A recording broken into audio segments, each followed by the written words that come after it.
পঞ্চম শ্রেণীর বাংলা ব্যাকরণ ক্লাসে সকলকে স্বাগত। এর আগে আমি তোমাদের কি 5টি ক্লাস নিয়েছি, তাতে একটু একটু করে আমরা ব্যঞ্জন সন্ধি শিখছি। আজকে ষষ্ঠ ক্লাস ব্যঞ্জন সন্ধির ওপরে সেটা আমরা নিচ্ছি। তো এই ষষ্ঠ ক্লাসে আমি তোমাদের সঙ্গে একটা সহজ কিছু কথা বলবো, যা তোমাদের পুরনো জানা। তোমরা এর আগে ব্যঞ্জন বর্ণের শ্রেণীবিভাগ পড়েছো এবং ব্যঞ্জন বর্ণের শ্রেণীবিভাগে তোমরা সকলেই জানো সেখানে স্পর্শ বর্ণ বলে মোট 25টা বর্ণ ছিল। 5টি সারির মধ্যে সেই স্পর্শ বর্ণগুলি ছিল। সেই সারিগুলোর কথা তোমাদের মনে আছে হয়তো, ক, চ, ট, ত এবং প, এবং ক, খ, গ, ঘ, ঙ এরকম সব সারি বর্ণগুলো ছিল। চ, ছ, বর্গীয় ঝ, ই, ঙ, ট, ঠ, ড, ঢ মূর্ধন্য, ত, থ, দ, ধ দন্ত্য ন, প, ফ, ব, ভ, ম। এবং এই 5 সারির যে স্পর্শ বর্ণগুলো ছিল, এর সবার এই শেষের বর্ণগুলোকে বলা হতো উম, ইং, মূর্ধন্য, দন্ত্য ন, কে বলা হতো নাসিক্য বর্ণ। উচ্চারণ করি আমরা নাসিক্য ধ্বনি। এবং এগুলিকে ক বর্গ, চ বর্গ, ট বর্গ, ত বর্গ, প বর্গ বলা হয়। আর উচ্চারণ স্থান অনুযায়ী এটি কণ্ঠবর্ণ, এটি তালব্য বর্ণ, এটি মূর্ধন্য বর্ণ। এরকম ভাবে আমাদের ভাগ করা হয়েছিল। দন্তমূলীয় বর্ণ ত, এটা হচ্ছে ওষ্ঠবর্ণ। এরকম 5টি ভাগ ছিল। আজকে এই যে স্পর্শ বর্ণের যে বর্ণগুলো, এর উপরে নির্ভর করে তোমাদের একটি সহজ সূত্র বলবো ব্যঞ্জন সন্ধি। সেইখানে বলা হচ্ছে যে তালবস্য এর পরে, তয়ের পরে যদি তালবস্য থাকে, তালবস্যকে প, ফ, ব, ভ, ম এর পরে যে ব্যঞ্জন সন্ধির যে বর্ণগুলো আছে, তাদের মধ্যে একটি বর্ণ হলো তালবস্য। এবং তোমরা এর আগে শিখে এসেছো নিশ্চয়, তালবস্য ধ্বনিটি উচ্চারণ স্থানও হলো তালু।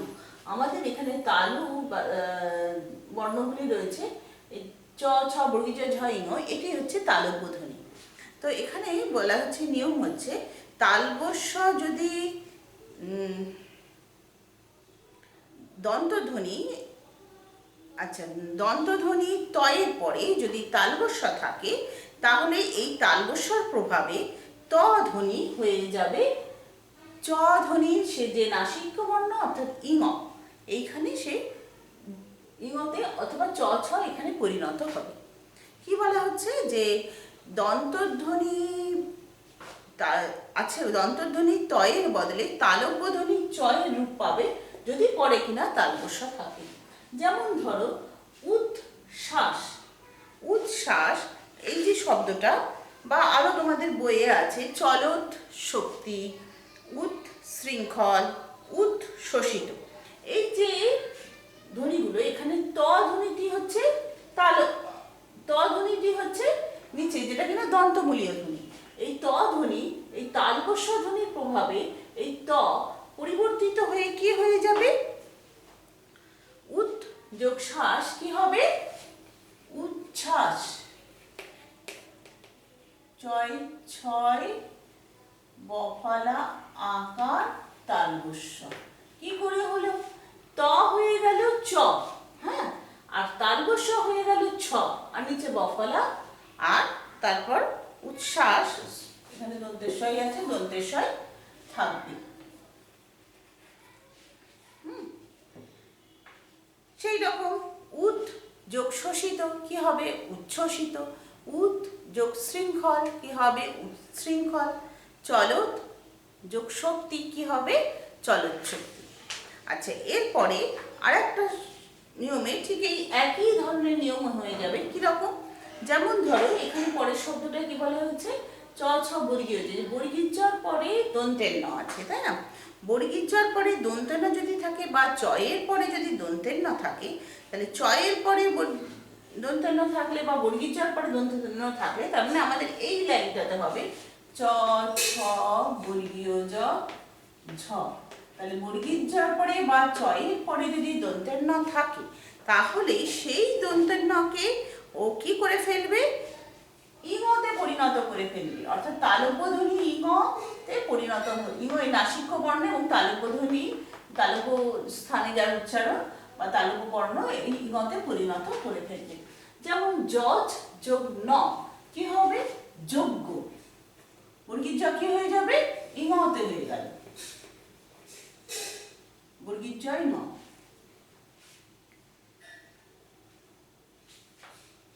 যোগ ন যোগ্য। হ্যাঁ, সেই রকম যাচ যোগ না, যাচ না, দন্তের নার জায়গায় ইঙ হয়ে গেল। হ্যাঁ, রাজ যোগ নি, রাজ্ঞী, দন্তের না কি হয়ে যাবে? ইঙতে পরিণত হয়ে যাবে। দন্তের না এখানে তালব্য ধ্বনি ইঙতে পরিণত হবে, এই দন্তের এখানে চলে ইঙতে পরিণত হয়ে যাবে। নাসিক্য দন্তের না নাসিক্য এবং তালব্য ইঙতে পরিণত হলো।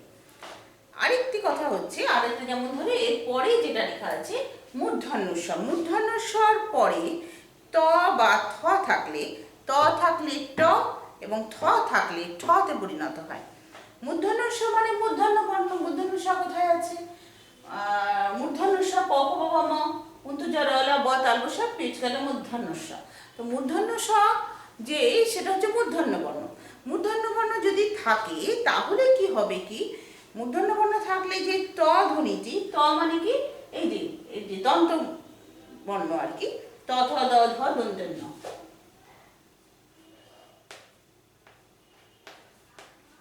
দন্তের ন। এই মূর্ধন্যস্বর পরে যদি ত থাকে তাহলে এই ত কে মূর্ধন্যস্বর কি করবে? মূর্ধন্য ধ্বনি টতে পরিণত করবে, যে টতে পরিণত করবে। আর মূর্ধন্যস্বরের পরে যদি থ থাকে তাহলে থ কে মূর্ধন্যস্বর ঠ ধ্বনিতে পরিণত করবে। যেমন ধরো বৃষ যোগ তি কি হবে? বৃষ্টি।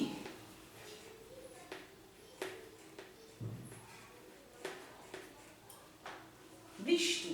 ষষ্ঠ যোগ থ ষষ্ঠ, এই যে ষষ্ঠ, ষষ্ঠ।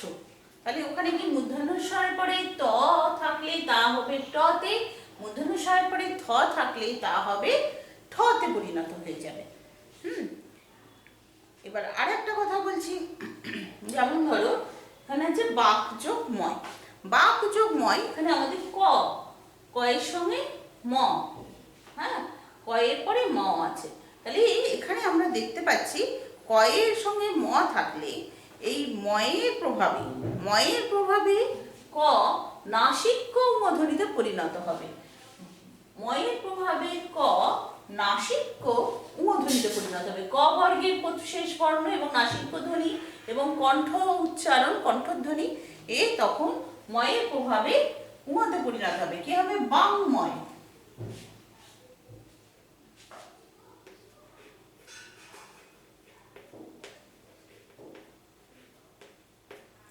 বাংময়।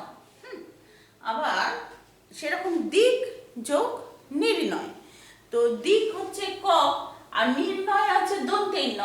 তখন এই দন্তের নর উপর প্রভাব বিস্তার করে ক ধ্বনি দন্তের নর প্রভাবে নাসিক্য ধ্বনি এবং নাসিক্য উচ্চারণ স্থান, নাসিক্য ধ্বনি এবং কণ্ঠবর্ণ মতে পরিণত হবে। দিক যোগ নির্ণয়, দিক নির্ণয়। আচ্ছা, দিক নির্ণয়। এরপরে ধ্বনিটা হচ্ছে মৃৎ, পরে যে মৃৎময়, সেক্ষেত্রেও আমরা দেখতে পাবো মৃৎ ত, হ্যাঁ, ত ত থ দ থ দন্ত ন।